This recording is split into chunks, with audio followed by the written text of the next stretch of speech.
I failed in bodybuilding. I lost bodybuilding competitions.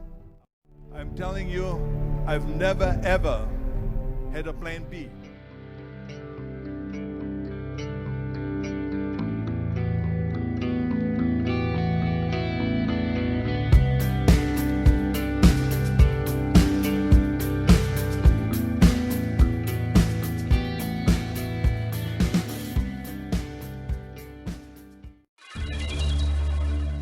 I went to college. I went and worked out 5 hours a day, and I was working on construction, because in those days in bodybuilding there was no money. I didn't have the money for food supplements or anything, so I had to go to work. So I worked on construction. I went to college. I worked out in the gym, and at night from 8 o'clock at night to 12 midnight I went to acting class 4 times a week. So I did all of that. There was not one single minute that I wasted. With the age of 20, I went to London and I won the Mister Universe contest as the youngest Mister Universe ever. And it was because I had a goal.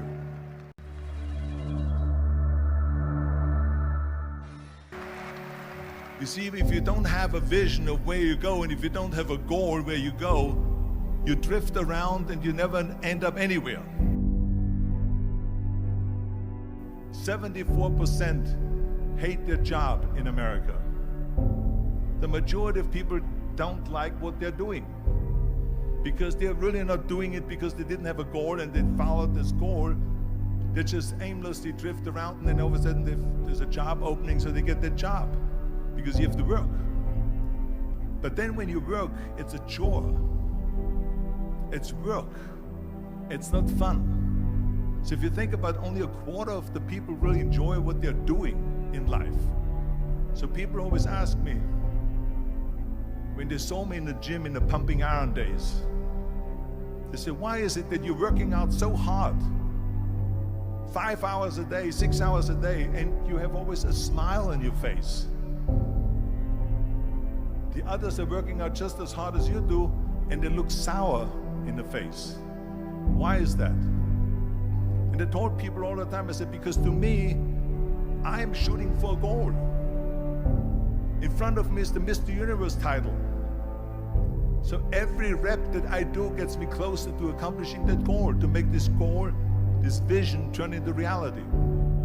Every single set that I do, every repetition, every weight that I lift will get me a step closer to turn this goal into reality. So I couldn't wait to do another 500-pound squat. I couldn't wait to do another 500-pound bench press. I couldn't wait to do another 2,000 reps of sit-ups. You cannot get around. You have to work and work and work. Make sure of this and make sure of that and all that stuff. So it's work. And it drives me crazy when people say that they don't have enough time to go to the gym for 45 minutes a day and work out, or to do something for 45 minutes to an hour a day to improve, if it is physically improve or if it is mentally to improve. Imagine you read 1 hour a day about history. How much you will learn after 365 hours in 1 year. Think about if you study about the history of musicians, of composers, how much you would know. Imagine if you would work on a business, on some business that you want to develop every day for an hour. Imagine how further along you will go and get. I hate plan B. And I tell you why. Because we have so many doubters, as I've said earlier, the no-sayers. We have so many of those people that say no, and you can't do it, it's impossible. When you start doubting yourself, that's very dangerous. Because now what you're basically saying is that if my plan doesn't work, I have a fallback plan, I have a plan B. That means that you start thinking about plan B, and every thought that you put into plan B, you're taking away now that thought and that energy from plan A.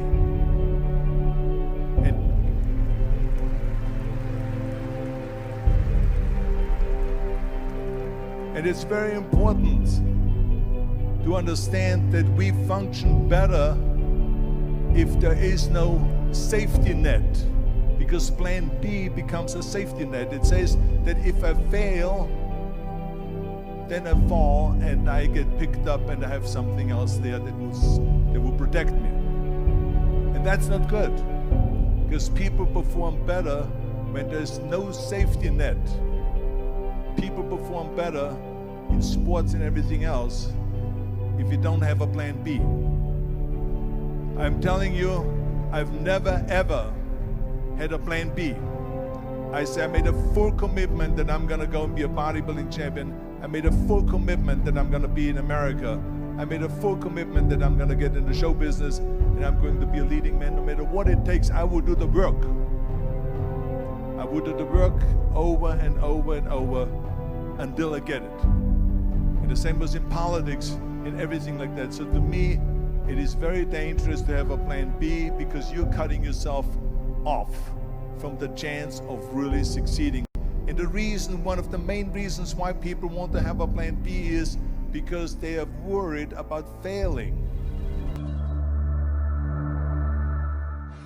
What is if I fail, then I don't have anything else?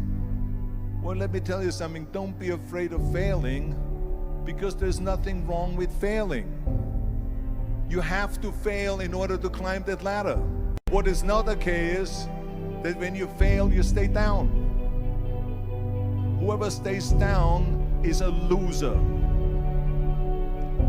And winners will fail and get up, fail and get up, fail and get up. You always get up. That is a winner. That is a winner. I failed in bodybuilding. I lost bodybuilding competitions. I lost powerlifting competitions. I lost weightlifting competitions. I had movies that went in the toilet and that were terrible and got the worst reviews. And in politics, I remember I had many of the initiatives on the ballot, and we lost. My approval rating in California went down to 28%. And then it went back up again, and they won again the governorship. Hey, we all lose. We all have losses. This is okay. And this is why I say, don't be worried about losing, because when you're afraid of losing, then you get frozen. You get stiff. You're not relaxed. You got to be, in order to perform well in anything, if it's in boxing or if it is on your job or with your thinking, is only happening when you relax. So relax. It's okay to fail.